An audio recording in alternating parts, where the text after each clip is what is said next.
notre premier intervenant, notre premier candidat qui a choisi de venir s'exprimer ici devant les entrepreneurs. Je vous demande de l'accueillir très chaleureusement. C'est le président fondateur du parti Solidarité et Progrès, Monsieur Jacques Cheminade.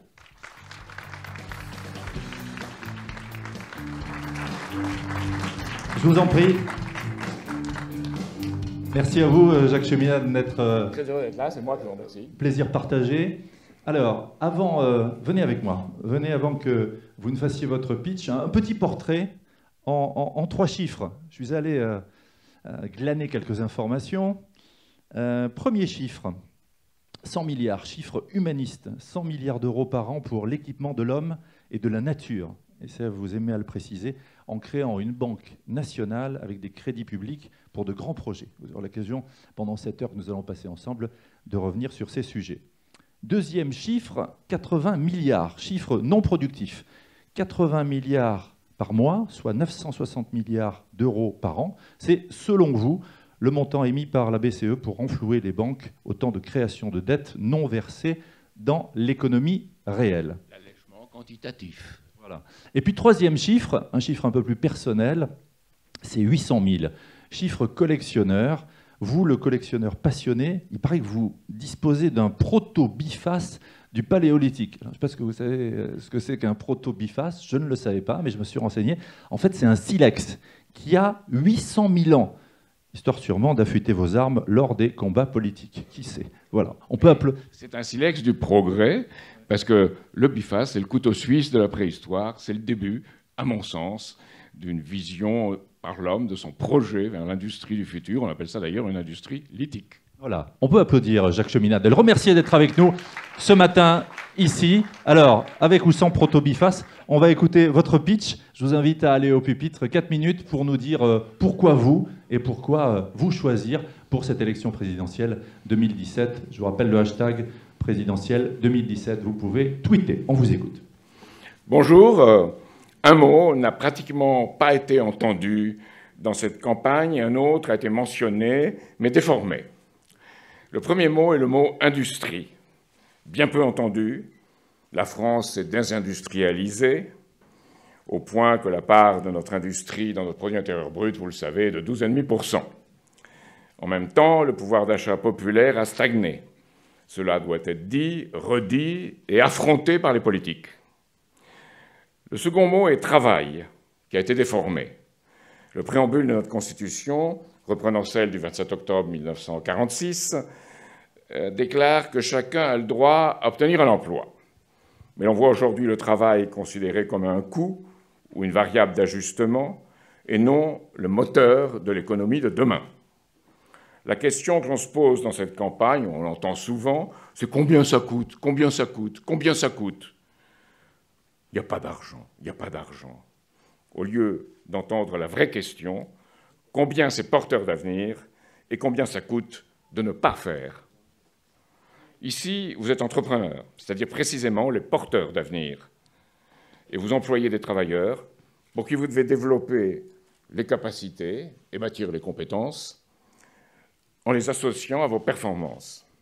L'entreprise productive innovante, porteuse de technologies nouvelles et un travail humain de plus en plus qualifié et associé forment ainsi, pour moi, la combinaison du futur.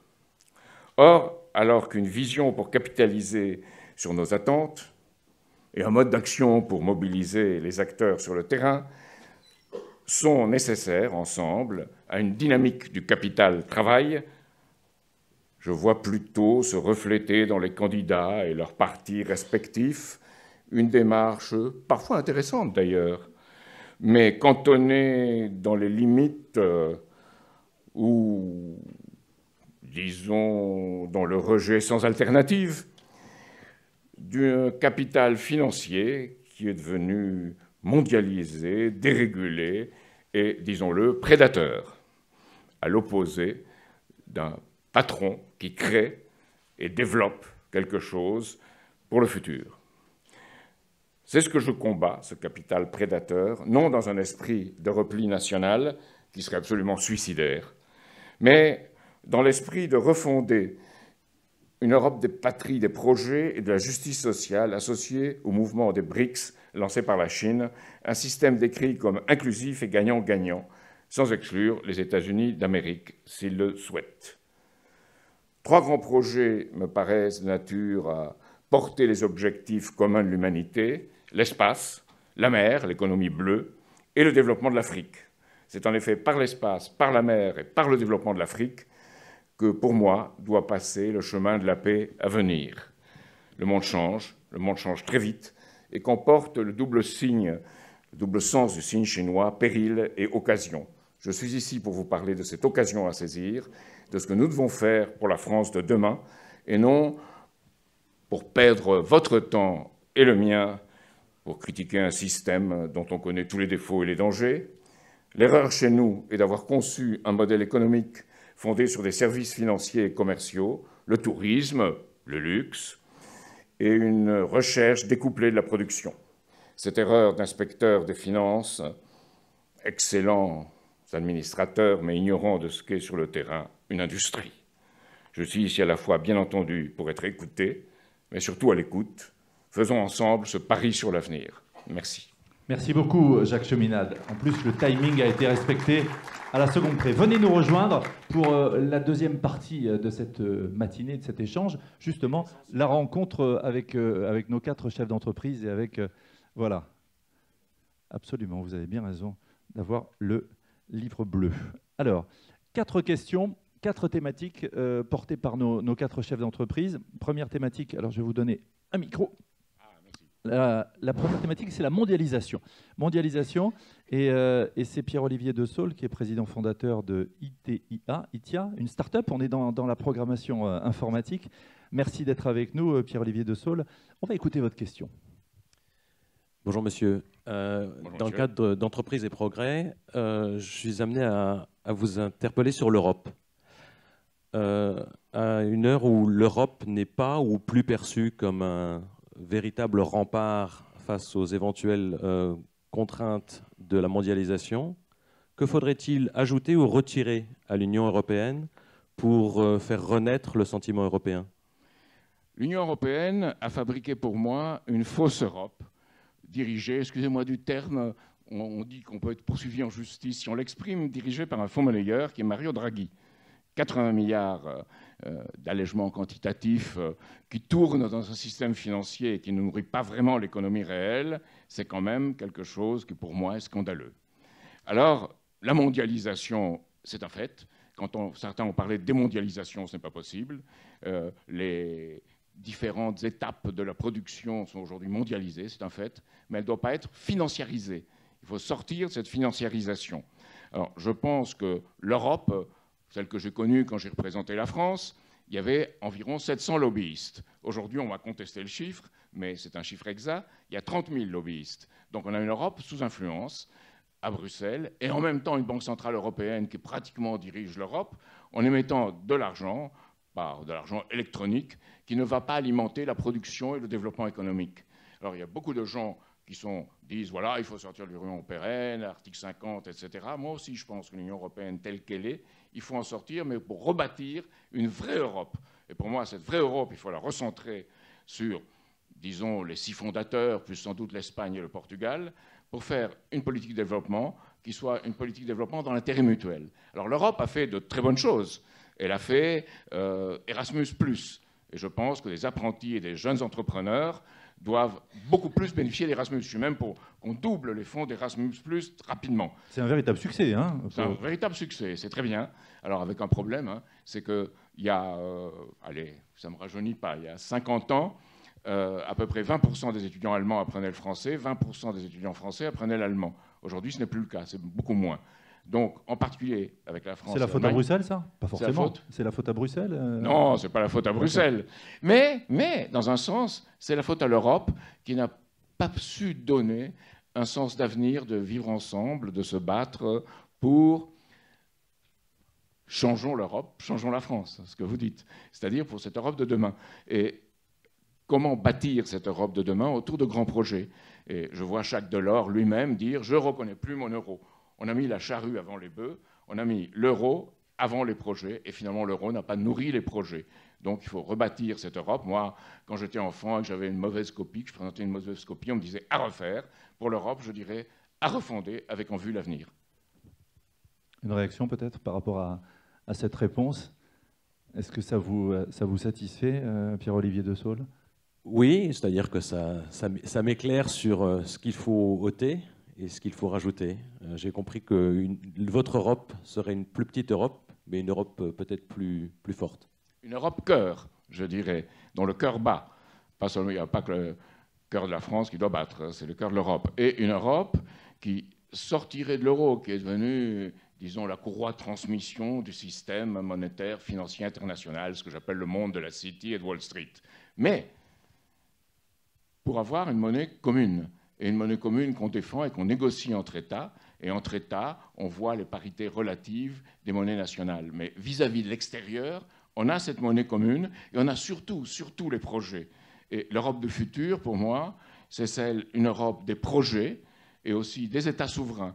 Vous savez, un jour, et cette citation m'a toujours frappé, Georges Boris, qui était le conseiller financier de la France libre, et ensuite de Mendes France, disait « Si l'État ne contrôle pas la monnaie, c'est la monnaie qui contrôle l'État ». Et malheureusement, l'Europe s'est laissée contrôler par une monnaie qui a transmis tout un monde de la finance, de l'immédiateté, que j'ai vu moi-même lorsque j'étais à New York apparaître dans les années 1970 avec les affaires Busky, Milken et autres, de gens qui commençaient à financiariser à tout va, à spéculer avec l'argent d'autrui et à gagner de l'argent de cette façon, pas en produisant, pas en étant de véritables entrepreneurs. Alors, financiarisation, on a bien compris que vous fustigez, qui est l'un des mots principaux de cette Europe que vous voulez changer, que vous voulez faire évoluer pour plus d'agilité. Moi, j'ai noté des grands projets. Alors, quand on est candidat à la présidence de la République, on a des grands projets. Qu'est-ce qu'il y aurait comme grand projet pour l'Europe aujourd'hui? Parce que c'est vrai que quand on est candidat, on donne une vision. Donc, il faut des projets à long terme. J'ai bien compris que vous parliez d'instantanéité. Alors, le temps long. Vous me direz, c'est comme les poupées russes. Mais je vois 3 éléments dans ces projets. Le premier, c'est l'Europe, disons, qui devrait être ce cœur. C'est 6 ou 7 pays. Puis, il y a l'Europe de l'Atlantique à l'Oural, comme disait le général de Gaulle.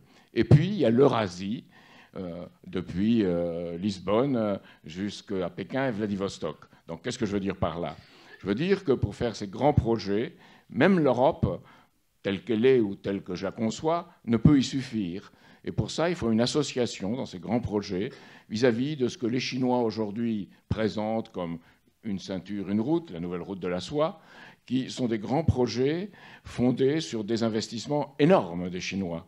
Donc nous ne devons pas nous soumettre à la loi des Chinois, ce serait absurde, mais nous devons demander une place dans le poste de pilotage et nous battre pour l'obtenir. Alors je sais que la nouvelle banque, la France, la Grande-Bretagne et d'autres pays sont entrés, pas encore les États-Unis, mais je pense que cette paix doit passer, dans le monde, doit passer par ces grands projets qui permettent de dégager le monde de cette financiarisation et ce court-termisme auquel il est soumis. Voilà, donc des grands projets autour d'une Europe renforcée, mais pas recroquevillée sur elle-même et ouverte sur... Et des coopérations, comme on l'a dit à Versailles, mais sans y ajouter aucun contenu, des coopérations élargies et renforcées. Parfait. C'était la première question, la première thématique. Merci à vous, Pierre-Olivier de Saulles, de l'avoir portée. Éducation, formation, c'est Jean-Michel Tasse de Festo. On est dans les automatismes. Merci d'être avec nous. Et c'est vous qui portez cette question. On vous écoute. Bonjour. Bonjour, monsieur Cheminade. Parlez bien près du micro. Bonjour. Bonjour, monsieur Cheminade. Bonjour. Jean-Michel Tasse. Michel Tasse. Vous parlez beaucoup d'industrie et c'est excellent.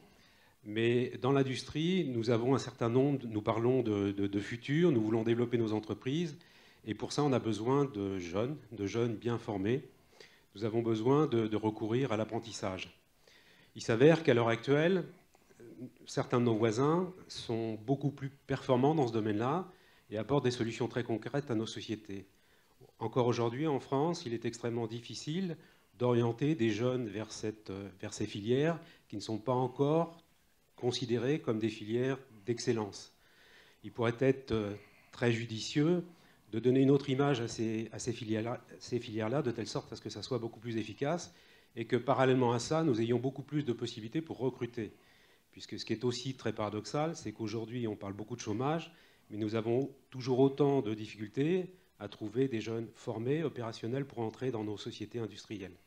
Donc quelle est, à ce titre, les actions que vous allez entreprendre, quel est le programme que vous allez mettre en place, de sorte à ce que nous puissions trouver des jeunes compétents et opérationnels rapidement pour intégrer nos sociétés. Voilà. Et redonner ces lettres de noblesse à l'apprentissage. Voilà. Alors, je dois m'excuser, je vais être un peu long, parce qu'il faut partir en amont.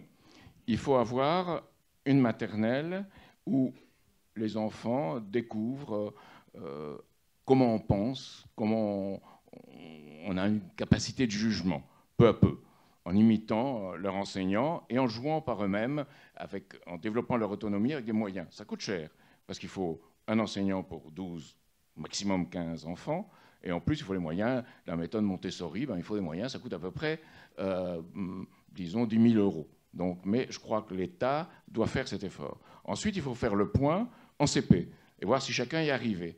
Puis, en CM2, à nouveau, on fait le point. Et comme ça, savoir si les fondamentaux sont acquis, et validés. Voir si les fondamentaux sont acquis pour arriver en 6e avec capacité de jugement, la lecture et l'écriture. Et après, on arrive en 3e avec des gens qui ont les compétences. Il n'y en a pas qui passent de classe en classe. Certains décrochent, d'autres passent de classe en classe sans avoir les compétences. Donc, à partir de là, les filières. Pour moi, dans le lycée, il doit y avoir une filière qui soit la filière pro avec alternance, l'autre sans, une filière générale et une filière technique. Tout ça doit être regroupé dans un même lycée pour redonner à la formation professionnelle toute son importance et ce qu'elle doit représenter. Ensuite, il y a des choses qui marchent, comme, je ne sais pas, les apprentis d'Auteuil, par exemple, ou des choses où tout ce qui est dans l'apprentissage, tout ce qui est fait une attention, un cousu humain pour les gens. Mais tout le reste peut très bien marcher avec un tutorat réhabilité dans l'entreprise et un tuteur qui ait vraiment le temps et les moyens, pas de faire rattraper ce qu'il a perdu dans l'enseignement, mais toutes les filières professionnelles, tout ce qui est nécessaire au futur et à l'entreprise. Et je crois qu'une de vos propositions m'a beaucoup intéressé, c'est celle de la co-construction de diplômes à finalité professionnelle entre l'État et les différentes branches professionnelles. Là, il faut ouvrir. Alors, il y a beaucoup d'autres choses à faire. À mon avis, il faut refaire la passerelle entre le CAP, puis le bac pro, le BTS et aussi la licence pro. Et j'ai vu des jeunes à un salon, c'était extraordinaire ce qu'ils avaient fait, ils étaient BTS, bac pro, licence pro. Ils avaient en 2 ans fait passer une entreprise industrielle au numérique sans qu'elle s'arrête. C'est-à-dire qu'ils l'ont fait passer en cours, en démarche. Et c'est ce genre de choses qu'il faut encourager partout. Et de ce point de vue, évidemment, je pense qu'il faudrait un bac pro sur 4 ans et pas seulement sur 3 ans. Il faut le rétablir et il faut redonner les moyens à ces filières professionnelles. Alors, c'est très intéressant ce qui se passe en Allemagne, parce qu'on s'aperçoit en Allemagne que dans ces filières professionnelles, on commence à chercher des scientifiques, de culture générale scientifique. Alors ça aussi, il faut le mettre dans la filière professionnelle. Tout ça, il faut y réfléchir et on doit faire quelque chose qu'on fait rarement en France, examiner le terrain, examiner comment ça se passe et en discuter ensemble entre responsables de l'éducation nationale, responsables des entreprises et aussi dans les ministères, les différents éléphants ou mammouths qu'il faut faire bouger. Alors, il y a 2 points clés que vous venez de relever. C'est, première chose, les entreprises doivent avoir leur mot à dire dans toutes ces voies vers l'apprentissage, avec le tuteur, avec le support de l'entreprise et avec l'apprenti, un triptyque, je parle sous votre contrôle, efficace. Et puis deuxième chose, faire de l'apprentissage, non pas la voie de garage, parce qu'aujourd'hui, c'est ce que vous disiez, tu feras de l'apprentissage ou tu iras dans les lycées pro parce que tu es un bon à rien. Alors, il y a quelque chose qui a très bien réussi de ce point de vue, je pense, vous me corrigerez si je me trompe, c'est la garantie jeune, où on prend des jeunes décrocheurs, on les forme, ils sont suivis de près par des tuteurs, et ça marche très bien. À mon avis, il faut même donner plutôt 600 € que ce qu'on donne actuellement, 400 et quelques euros à ces jeunes, pour créer une attractivité. Et ensuite, évidemment, ils doivent trouver un boulot. Et ils le trouvent, généralement. Je crois qu'on arrive, parmi ceux-là, qui ne sont pas... apparemment, selon le système scolaire établi les plus doués, on en trouve à peu près 60 à 70% qui trouvent vraiment un travail après. Donc quand on veut, on peut. Jean-Michel Tasse. Oui, ce qui me semble important, c'est de transformer notre culture. Parce que contrairement à d'autres pays, nous n'avons pas trop cette culture de l'apprentissage et ça demandera beaucoup d'années. Et ça doit passer par d'arrêter de mettre en opposition ce qui se fait dans le cadre de l'apprentissage d'un métier et ce que propose l'éducation nationale. Parce qu'encore aujourd'hui, on a l'impression d'avoir deux systèmes complètement parallèles, sans forcément beaucoup de passerelles entre les deux. Donc ce qui me semble déterminant, ça va être de trouver des solutions pour pouvoir permettre aux jeunes, un jeune qui a fait des erreurs, qui a fait des bêtises, lui donner la possibilité de reprendre en cours de route à différents moments de sa vie des cycles d'apprentissage de telle sorte à ce qu'à terme, il puisse apporter aussi ses compétences dans l'entreprise. On peut citer la Suisse en particulier. Voilà. C'est pas Florence Poivet qui nous contredira. Où là-bas, la première porte d'entrée pour l'entreprise, c'est l'apprentissage. C'est pas le bac. Et le chômage est corrélé. Il est très faible. Et des passerelles. Vous avez beaucoup d'apprentis dans l'école polytechnique fédérale de Lausanne, l'école polytechnique fédérale de Zurich. C'est-à-dire qu'il y a un parcours d'excellence professionnelle lié à l'entreprise. Et ça me paraît absolument essentiel. Moi, quand j'étais jeune, je pensais la Suisse, qu'est-ce que c'est que ce pays avec l'argent et les vaches? Ben non, pas du tout. Il y a toute cette filière professionnelle, cette filière industrielle, et ça aboutit sur leur excellence dans tout ce qui est le lien entre la médecine et l'industrie pharmaceutique, les industries mécaniques, et tout ce qu'ils font, tout ce qu'on voit des petites villes en Suisse qui travaillent pour la NASA, par exemple, et les entreprises travaillent pour la NASA. Ça, c'est le succès. Je vais prendre un autre exemple. Je dirige la filiale d'une entreprise familiale allemande, une grosse entreprise, 18 000 personnes. Le nombre d'apprentis chaque année est de l'ordre de entre 400 et 500. Donc c'est une autre dimension. De l'excellence. Et ce sont des personnes qui restent de l'entreprise, qui apprennent notre culture et qui, à partir de là, font tout un bout de chemin avec l'entreprise. Donc on garde les compétences et ça permet de faire fonctionner une entreprise de façon très correcte. Et c'est ça dont on a besoin, je pense, en France. C'est très important, parce que, revenons, vous me donnez 25 secondes, malheureusement, le système français d'enseignement, c'est la pyramide. C'est fait, PISA l'a montré, pour les 10% d'en haut. Et encore, les 10% d'en haut deviennent presque tous administrateurs, ils ne viennent pas créateurs, chercheurs ou chefs d'entreprise. Ça, c'est mauvais, même en haut. Ils sont très compétents, mais pour administrer. Et en bas, on ne s'occupe pas. Ce qui fait qu'il y a un détachement entre le haut et le bas, et qu'il faut rétablir cette circulation de sang, d'oxygène, je ne sais pas quoi, de compétences, entre le haut et le bas, liées à la France de demain, à l'Europe de demain et au monde de demain. Troisième thématique. Merci beaucoup, Jean-Michel Tasse, pour votre contribution et votre question. Troisième thématique pour vous, Jacques Cheminade. Je salue tous ceux qui nous regardent par télévision interposée sur le site medef.fr. On est avec Jacques Cheminade pour cette première partie de cette matinale politique et entrepreneur. Sphère sociale. Jacques Cheminade et c'est Emmanuel Lafont, président de SpartRH. On est dans le conseil en ressources humaines avec des DRH à temps partagé. Tiens, belle idée. On écoute votre question. Bonjour Monsieur Cheminade. Bonjour Monsieur. Ça fait plusieurs dizaines d'années qu'on nous explique que c'est en multipliant les taxes et contributions sur le tabac qu'on va dissuader les gens de fumer. Ne pensez-vous pas que cela s'applique aussi au travail et qu'en multipliant les taxes et contributions, on en vienne finalement à dissuader les chefs d'entreprise de recruter, tout simplement? Alors que recruter ne nuit pas à la santé, je précise. Vous allez au-devant d'une chose que je pense sur notre pays. On est souvent dans tout, dans le social, dans l'écologie, dans tout, dans le punitif, et pas dans favoriser le créatif. Je pense que la question que vous posez touche à ce domaine-là. Maintenant, sur les charges des entreprises, vous avez eu le CICE qui a apporté un certain soulagement. Mais je pense qu'il faut le transformer en diminution des charges immédiates, pas l'espèce d'usine à gaz de CICE. Ça, déjà Fillon, déjà Macron l'ont dit. Sur ça, je suis d'accord avec eux. Oui, on a des sujets d'accord, même avec cela. Mais pérenniser cette baisse. Mais, pardon ? Pérenniser cette baisse. Oui, pérenniser, bien sûr, rendre permanent. Et en plus, il y a toute une série de choses. Moi, je vois une France, par exemple, où il y a beaucoup de chômage. Que coûte un chômeur à l'État? 11 000 €. Je pense que pour des entreprises qui embauchent un chômeur, il faudrait déduire de leur charge 11 000 €. Pas que ça dépasse leur charge, mais déduire à hauteur de 11 000 € leur charge. Ça, c'est une autre mesure. Et il y a toute une série de mesures qu'on peut adopter pour les TPE et les PME. J'en ai mis peut-être trop dans mon programme. Un président ne doit pas, celui qui prétend être président, ne doit pas en mettre des tonnes. Il doit signaler une route et un chemin à prendre. Mais il y en a beaucoup d'autres. Les contrats première embauche, je pense là aussi qu'il faut les pérenniser. Et pour les TPE, il faut l'élever à 800 €. 500 € pour les PME par trimestre, hein. 500 € aussi par trimestre, faire toutes ces mesures-là. Mais ce n'est pas assez. Si on ne change pas l'état d'esprit, on n'y arrivera pas. Et changer l'état d'esprit, c'est donner à chacun le sens. On disait à un moment que Napoléon disait, pourtant j'aime pas beaucoup Napoléon, mais enfin ça c'est une autre question, mais il disait que chacun portait avec lui son bâton de maréchal et qu'il y avait cette possibilité dans sa tête. Ben, je pense qu'en France, on l'a pas. C'est une société beaucoup trop structurée, beaucoup trop fermée, et même les États-Unis, où il y a bien des injustices, et j'ai beaucoup de choses à critiquer sur les États-Unis, mais il y a quand même ce sentiment qui reste. Et il faut le recréer en Europe, et en particulier en France.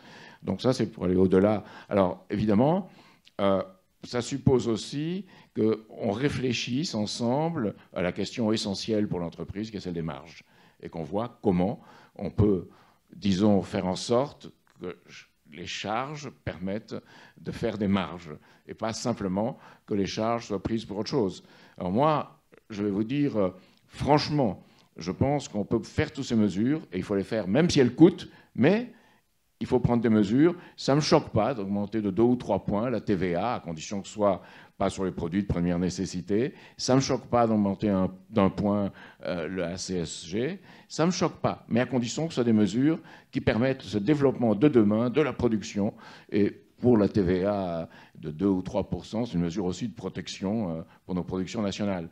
Et il y a aussi la promotion de l'origine garantie France, qui est quelque chose d'intéressant, parce que c'est une vraie production en France. Ce n'est pas comme d'autres choses où on met France dessus, mais les choses sont faites ailleurs, il y a la dernière monte ou la dernière impulsion donnée en France, et c'est tout. Donc il faut réfléchir à tout ça et faire une politique où on fait confiance à l'entreprise et au vrai patron. Alors, je vais dire franchement ce que je pense, peut-être ça va vous choquer. J'ai été terriblement choqué quand j'ai vu à Nuit debout ces jeunes filles, l'air gentilles, filles probablement, peut-être d'entrepreneurs, qui disaient les patrons, on les pendra tous sur le pont d'Avignon. C'est ne rien comprendre à rien de l'économie actuelle. Le problème pour moi, ce n'est pas les patrons, au contraire, les patrons et les patrons de PME, même... Et de grands groupes aussi, hein, quelle que soit la taille de l'entreprise. Les grands groupes, on a une différence. Il y a les grands groupes, enfin, je pense à Sanofi, excusez-moi de mentionner un, qui travaille et qui fait des choses extrêmement utiles et qui développe ses activités bien. Mais il y a d'autres grands groupes que je ne mentionnerai pas, qui sont des empires financiers. On est là pour, un peu comme dans les jeux vidéo de mon enfance, le Pac-Man, la quack, quack, quack, pour mais en tout cas, on ne les pend pas choses. tous. Pardon ? En tout cas, on ne les pend pas tous. Non, non, bien sûr, on ne pend personne. Je suis non violent. Vous savez, on m'a fait jouer à un jeu vidéo au salon des jeux vidéo qui s'appelle Assassin's Creed, c'est sur la Révolution américaine, un sujet qui m'est cher, et on m'a dit d'adopter le point de vue de l'Indien avec son tomahawk. Alors, ce que j'ai fait dans la nature, moi, je me suis retrouvé à nourrir une dinde avec du maïs dans ce jeu vidéo. Donc j'étais content parce que ça arrivait vraiment à ma vraie nature. Nourrir pour le futur et pas sanctionner toujours avec... Et utiliser l'entreprise pour nourrir le futur avec oui. Des emplois. Peut-être une réaction, Emmanuel. Et les emplois du futur. On est d'accord. Je suis complètement d'accord avec vous. Quand j'ai créé mon entreprise en 2009, il y avait déjà pas mal de charges. Avec François Hollande, on s'est repris une autre vague de charges. C'est vrai que le CICE a atténué cette augmentation, mais elle était réelle. Et c'est le principe de la grenouille, en fait. Vous la mettez dans l'eau froide, vous mettez l'eau à bouillir tout doucement. La grenouille ne se rend pas compte que l'eau chauffe. Sauf quand elle fait les archives d'un de ses clients et qu'elle découvre un bulletin de salaire de 1951 qui tient sur 4 lignes et dont les charges sociales sont égales à 6%. Monsieur Schmidat, je vous l'offre. C'est où ? C'est pas une montre, c'est pas des costumes, profitez-en. Alors ça peut entrer dans votre collection. On va peut-être le montrer aux caméras. Oui, alors ça rejoint ce millefeuille réglementaire. Exactement. Voilà, vous parliez de complexité. Là, on est en plein cœur de la complexité. Qu'est-ce que vous feriez pour faciliter la tâche, pour simplifier ? Tout le monde parle de simplification. Votre choc à vous ? Ça, c'est 1951. Hein. Oui, tout à fait. Oui. Alors, pour demain, qu'est-ce qu'on ferait ? Disons, sur toutes ces questions, on vous dit oui, mais c'est rustique. Moi, ce que m'a dit un éminent économiste socialiste, c'est rustique. Alors, on discutait aussi de la fameuse séparation bancaire. Il m'a dit c'est rustique. Alors, je lui ai dit c'est peut-être rustique, mais c'est ce que Maurice Allais voulait. Et c'est notre seul prix Nobel. Enfin, Jean Tirole, maintenant, on peut en discuter longuement, l'est aussi, mais Nobel, enfin, ce qu'on appelle Nobel d'économie, qui ne s'appelle pas Nobel. Mais bon. Concrètement, qu'est-ce qu'on fait pour simplifier ? On simplifie toute cette paperasse qui est la plupart du temps inutile. Et ça peut se faire que par une discussion.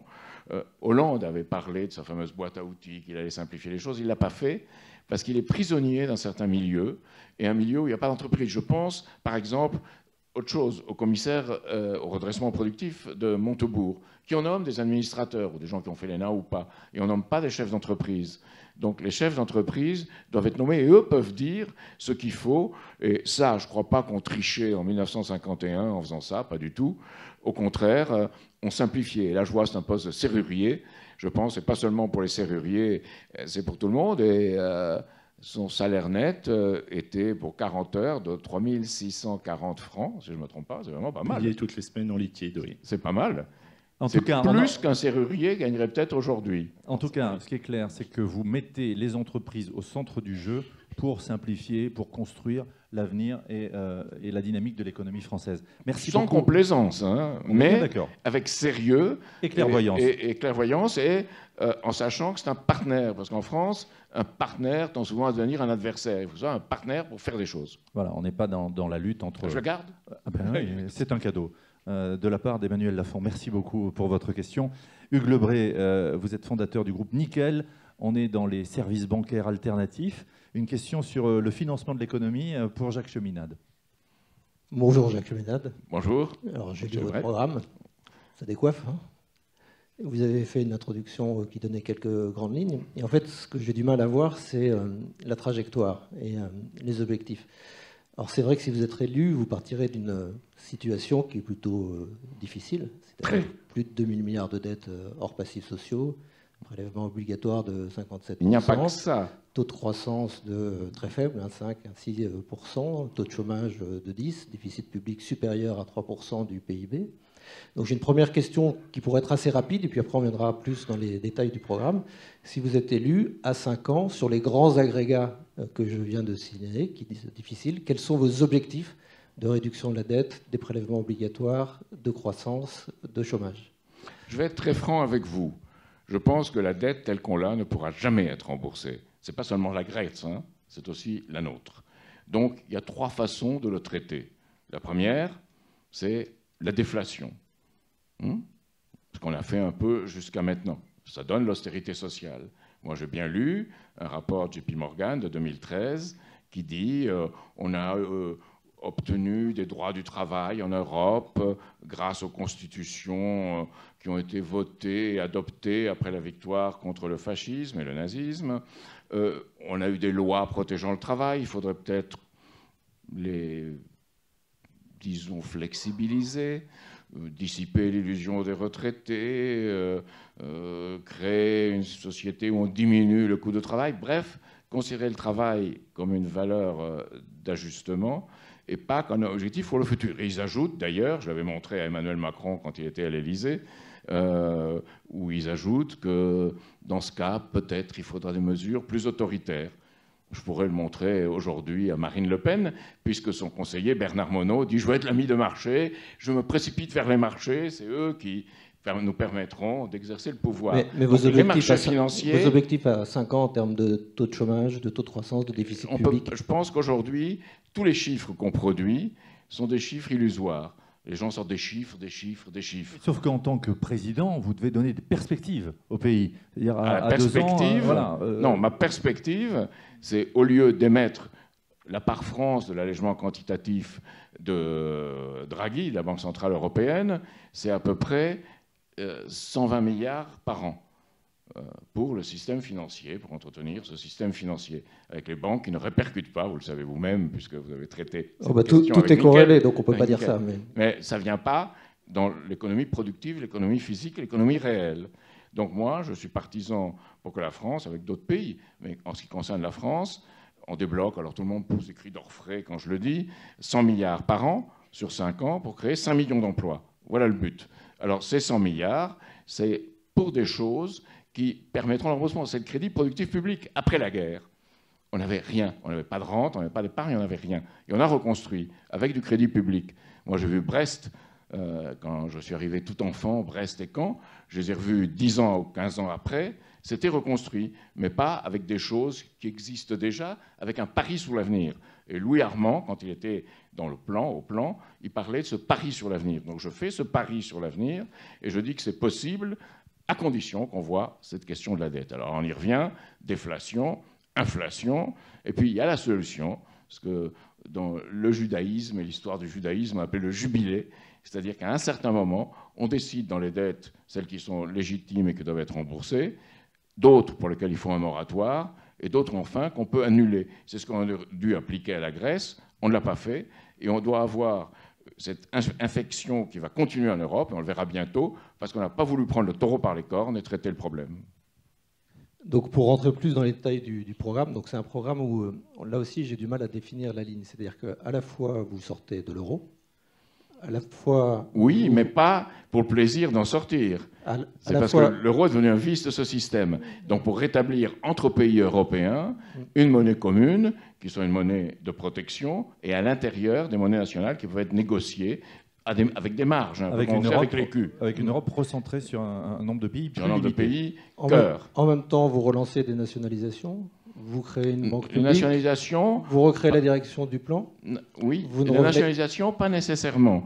Je pense qu'au contraire, dans plusieurs secteurs, vous le dites vous-même dans votre rapport, il faut que, dans celui que j'ai sur mes genoux, là, que le public et le privé doivent coopérer pour les infrastructures. Et je le pense. Je pense que, par exemple, on a privatisé ou, disons, donné au privé les autoroutes dans de mauvaises conditions.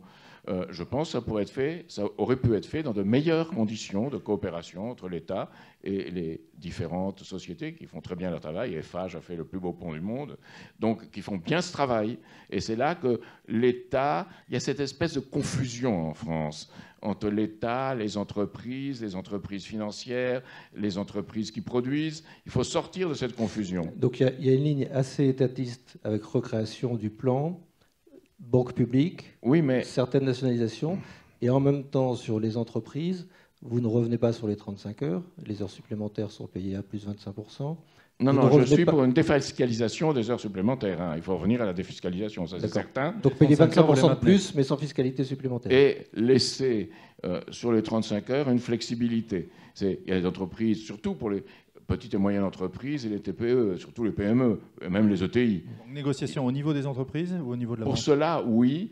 Pas pour les très grandes entreprises, où là c'est différent, il faut un droit du travail, et les contraintes du droit du travail doivent être respectées. Mais quand on descend dans la proximité, et une petite entreprise, une PME, c'est la famille. Hein. Dans la famille, on ne veut pas voir s'imposer des choses venant du dessus. C'est comme les communes. Il faut que les communes en France s'unissent, qu'il faut des communes nouvelles, mais on ne peut pas que ce soit une injonction du préfet qui dit il y a telle limite, il faut le faire de telle façon, il faut faire comme ça. Non. Vous ne revenez pas sur l'impôt de solidarité sur la fortune ? Non, je n'y reviendrai pas, mais j'augmenterai les possibilités d'investir dans les PME et la possibilité de baisser cet impôt. Et sur une autre chose, les droits de mutation, je suis partisan de 100%. Pas à 75% comme c'est le cas aujourd'hui avec la loi du travail. Si on devait retenir une seule mesure pour les entreprises, pour créer les emplois, pour favoriser la création d'entreprises et d'avenir, ce serait laquelle ? Ce serait à la fois une BPI et des banques qui, ensemble, donnent des moyens.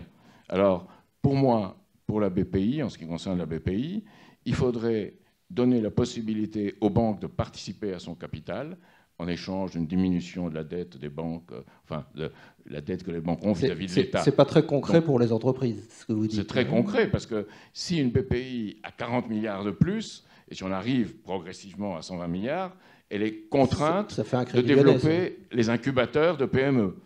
Elle fera les incubateurs. Et les autres banques agiront aussi. Des banques qui seront des banques de crédit et de dépôt, séparées de celles qui investissent et spéculent sur les marchés financiers. S'il y avait ces banques de crédit et de dépôt exclusivement, sans doute vous auriez plus de mal avec nickel. Oh ben, nous, on a été financés par des investisseurs, dont des investisseurs américains du grand capital. Bien sûr, pourquoi pas. Ça ne me gêne pas qu'il y ait des Américains ou des Chinois. C'est pas ça qui me gêne. S'ils investissent en France, c'est bien. Ce qu'ont fait les Chinois pour le lait en Bretagne, très bien. Mais il faut les contrôler. Et il ne faut pas que, si le prix du lait est plus compétitif, comme on dit ailleurs, commence à acheter du lait en Belgique ou en Allemagne. Ça, non.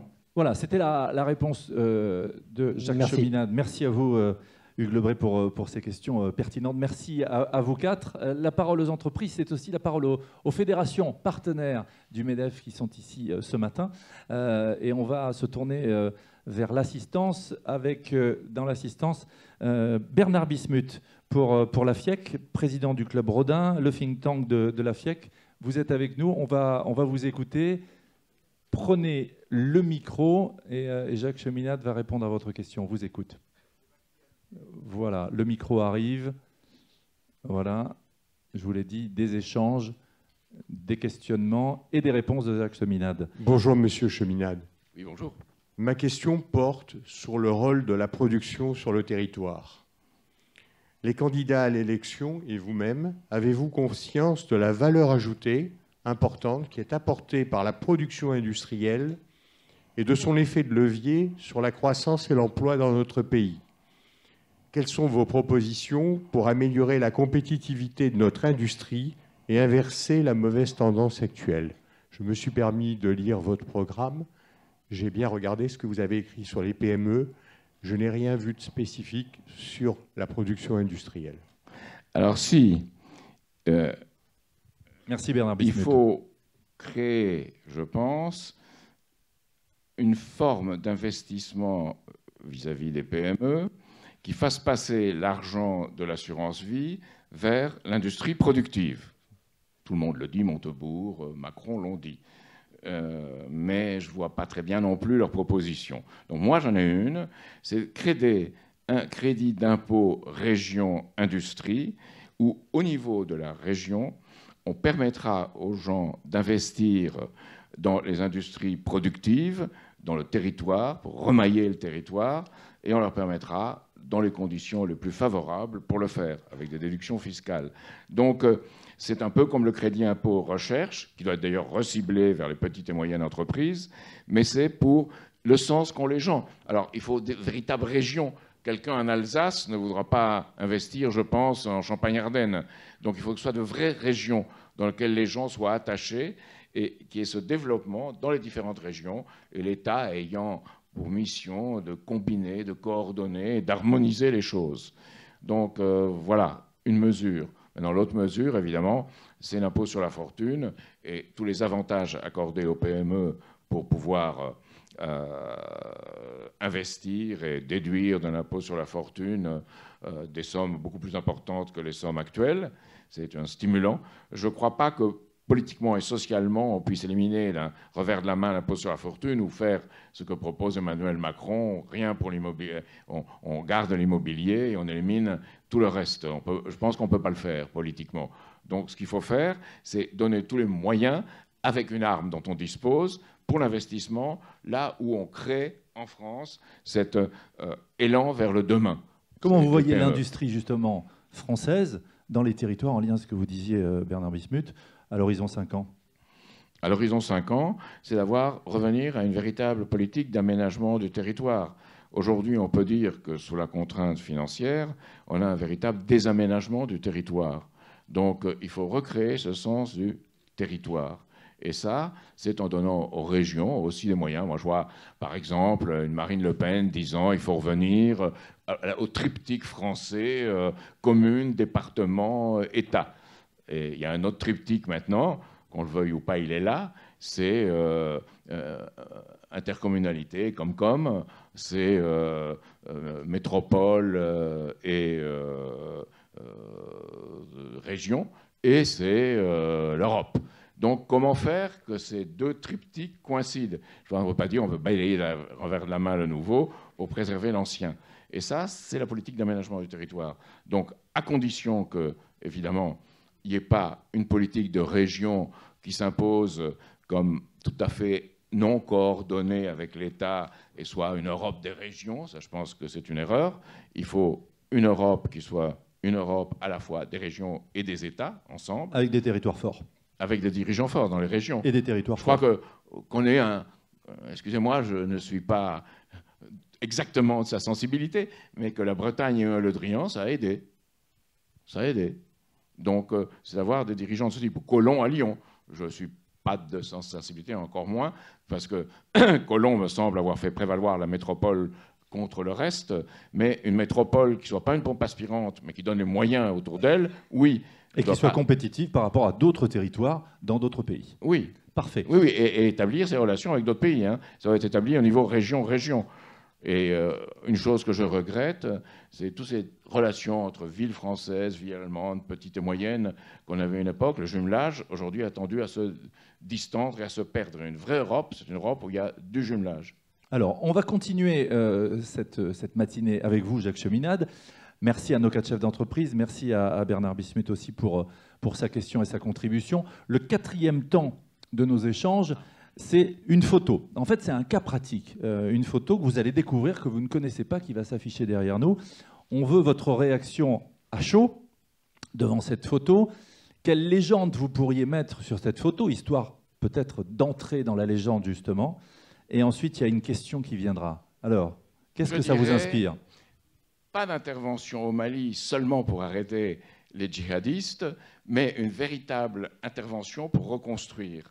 C'est-à-dire y arrêter le trafic de drogue, faire l'Afrique de demain, et y arrêter le trafic de drogue, et mettre en eau les lacs de la Fabiguine. Je suis passé chez Ruquier, ils m'ont coupé au passage définitif ce que j'avais dit sur la mise en eau du lac Tchad, et la Fabiguine, le canal de Jonglée, l'eau pour l'Afrique. Alors, l'eau pour l'Afrique, ça m'inspire une guerre contre la soif. Alors, l'eau pour l'Afrique. On voit aussi COP21. Ça nous interroge, vous qui voulez œuvrer pour l'homme et pour la nature et pour l'espace au sens large. Alors comment est-ce qu'on fait concrètement? Parce que ce cas pratique, c'est la méthode. Quelle méthode pour que les bonnes intentions, à chaque fois qu'il y a une conférence, dont celle-là, ne restent pas lettre morte? Pas penser de revenir en arrière, mais d'aller vers l'avant.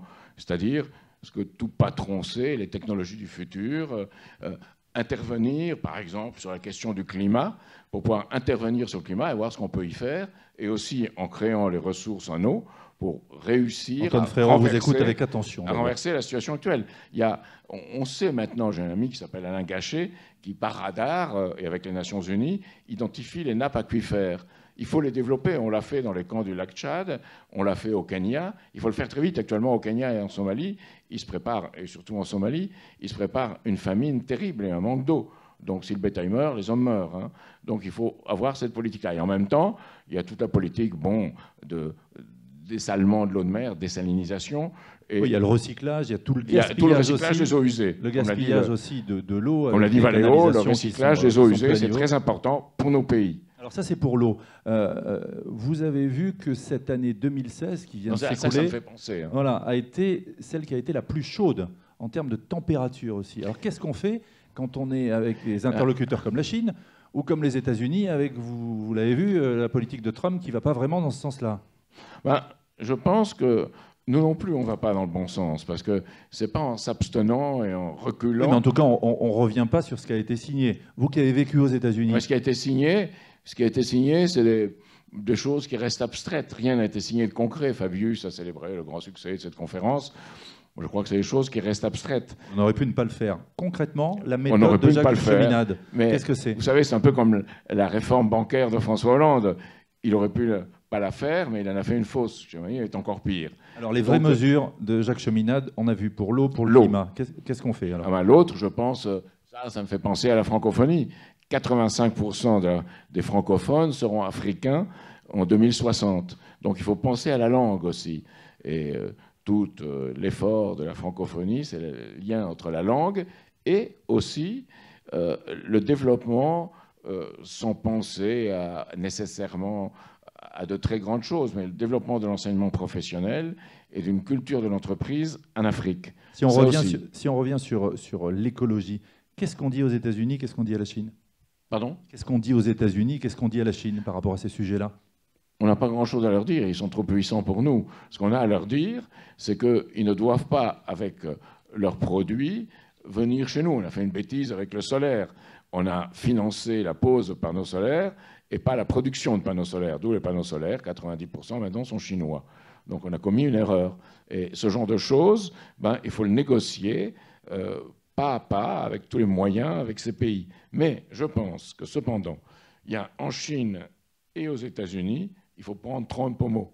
Vous savez, sur la séparation bancaire, on ne sait pas ça en France, parce que la presse ne dit pas. Sur la séparation bancaire, le Glass-Steagall de Roosevelt et ce que nous avions à la Libération, c'est au programme du Parti démocrate, c'est au programme du Parti républicain. Et Trump a dit dans une grande envolée pseudo-lyrique à Charlotte, pendant la campagne, « Je ferai le Glass-Steagall du XXIe siècle ». Ben, il faut les prendre au mot et leur dire « Faites ça dans le domaine financier et dans le domaine de tout ce qui est la dévastation de la nature, le financier ne pourra pas jouer le rôle qu'il joue jusqu'à aujourd'hui. Et il faut une politique qui va plus loin sur les débris spatiaux et sur les déchets dans la mer, les déchets plastiques, les continents du plastique. Et ça, nous avons des compétences qu'on peut développer pour les débris dans l'espace avec le Japon, qui est très avancé. Et qu'est-ce que vous avez à dire aux entreprises qui, elles, s'investissent dans l'économie circulaire, dans le recyclage des déchets?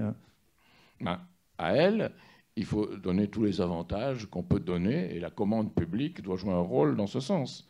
Je pense que, pour le reste, elles sont dans les conditions où sont toutes les autres. Mais ce qu'elles développent, étant essentiel, doit être lié à de grands programmes. Et si vous n'avez pas ces grands programmes, vous avez des entreprises qui peuvent très bien faire, mais dans un domaine restreint.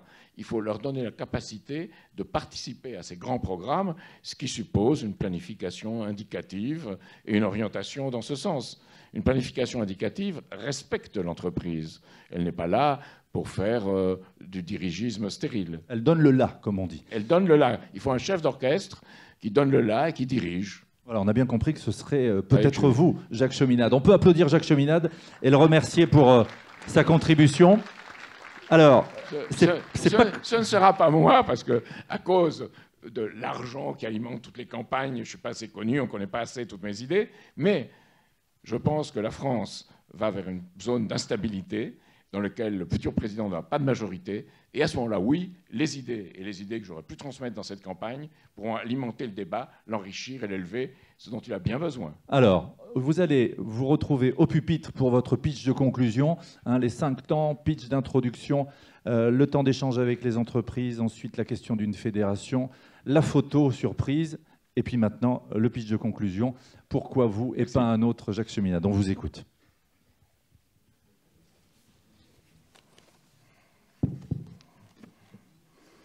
Alors, comme vous l'avez dit et répété, nous vivons dans un monde... J'ai plus besoin de ça? Allez, je vous le reprends. Avec plaisir. Comme vous l'avez dit et répété, et c'est plus que vrai, nous sommes dans un monde qui change. Il y a le numérique, la robotique, le 3D, les nanotechnologies, l'intelligence artificielle, les objets connectés, tout ce monde qui vient très vite à nous et qui détruira des emplois. C'est une très bonne chose, parce que ce sont des emplois répétitifs, des emplois qui ne sont pas très proches de l'aspect créatif qui, pour moi, est celui de tout être humain. Mais c'est une très bonne chose avec 3 si. Le premier si, c'est que ces technologies de l'avenir doivent être liées au monde réel, au développement dans l'économie physique. Et je pense, de ce point de vue, qu'un pas vers le nucléaire du futur doit être fait beaucoup plus vite, avec la filière thorium, par exemple. On a des gens à Grenoble qui travaillent très bien, et la fusion thermonucléaire contrôlée à l'avenir, qui sera aussi nécessaire pour les moteurs spatiaux, pour pouvoir aller plus loin dans l'espace. Pour l'instant, ce serait imprudent d'y aller avec ce qu'on a. Ensuite, il y a la création d'emplois qualifiés du futur. Ce qu'on n'a pas fait jusqu'à maintenant, il faut le prévoir. Il faut que les entreprises, les États se réunissent pour savoir quels emplois qualifiés on peut faire. Et il y a protéger les gens contre l'économie de plateforme qu'on va faire avec ce que j'appelle un compte personnel d'activité. Ce compte personnel d'activité doit comprendre et les indépendants et les salariés ensemble pour les protéger contre les plateformes. Donc, à ces 3 conditions, oui, on pourra faire, avec ces technologies qui sont indispensables, un monde meilleur et vite. Alors évidemment, ce monde aujourd'hui est contrôlé par GAFAM, il faut ajouter M, c'est Microsoft, et Natu, Netflix, Airbnb, Twitter et Uber. Et ce monde, évidemment, est fait en fonction d'un profit aussi rapide que possible, avec tous les problèmes qu'on a vus pour Uber dans ce contexte-là, récent. Donc, je pense que dans ce monde-là, si on exerce un contrôle, une surveillance de toutes ces technologies, on pourra les mettre au profit du futur de façon extrêmement prometteuse. Maintenant, dans ce contexte, il y aura une baisse du temps de travail, je crois qu'il faut le voir, mais une hausse du temps de recherche, de formation, de mise à jour tout au long d'une vie.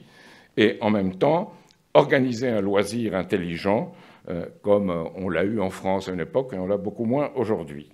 Donc, dans ces conditions, il y a un monde superbe qui est devant nous, je pense. La France a d'énormes atouts à faire valoir, et ces atouts, on pourra les faire valoir si on se libère de ce que j'appelle l'occupation financière et qu'on fait un pari sur l'avenir avec du crédit public, associant la BPI, les banques de dépôt et de crédit, et les entreprises. Et de ce triptyque, faire la base pour un élargissement et un avenir. Ça veut dire une libération. Vous savez que M. Macron a dit qu'il n'y a pas de culture française. Moi, je crois qu'il y en a une. C'est celle de la résistance et de la libération. Libération de l'occupation financière aujourd'hui, libération des forces productives, avec une stratégie d'État-nation associée et une stratégie nationale pour un monde qui soit gagnant-gagnant. C'est ce que disent les Chinois avec leur nouvelle route de la soie. Eh bien, il faut les prendre au mot, comme il faut prendre au mot tous les gens qui annoncent des progrès et un développement pour l'avenir. Alors, François Hollande, je sais, dans son ouvrage sur ce qu'un président ne devrait pas dire, il a dit que lui, en tant que président, il ne pouvait qu'arranger les restes. Je crois qu'au contraire, on peut définir le futur et se battre pour lui. Et se battre et se battre. Voilà, c'est pour ça qu'un patron et ce que je ressens ont un point commun. Merci. Merci beaucoup, Jacques Cheminade. Merci infiniment. On va vous applaudir. Voilà, je vous demande d'applaudir encore une fois Jacques Cheminade et le remercier. Voilà, est-ce que vous, entrepreneurs, allez faire? Voilà, dernière petite photo et on va accueillir dans quelques secondes Emmanuel Macron qui est notre deuxième invité ce matin. Merci à vous, Jacques Cheminade. Et merci à vous, les chefs d'entreprise et les entrepreneurs, pour votre contribution. Merci infiniment.